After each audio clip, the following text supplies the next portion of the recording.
သူများနဲ့ပြင်းနေနေတဲ့နင်းစီဖန်ဆုပ်ထားခဲ့ပြီးတော့ငါချစ်တန်ရာ20မေတော့ဘာဘုံငါဘဝရောက်စင်မရှိကွဲပြားချမ်းသာလုံးနဲ့မင်းနဲ့ငါစရိုက်ချင်းမညီမစင်တော့ရဲ့တွေးမိနေတဲ့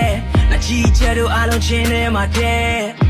မုံမေကိုခံမလွယ်ပေမဲ့တလောင်းနဲ့ဆုံးသက်လိုက်တာဟာပြေပဲတော့မထားခဲ့တော့ရဲ့ကြောင့်ရုံးထွက်ဖို့တို့စားမင်းမျက်နှာအားဒါအလင်းစားမကြစေချင်ခဲ့ငါ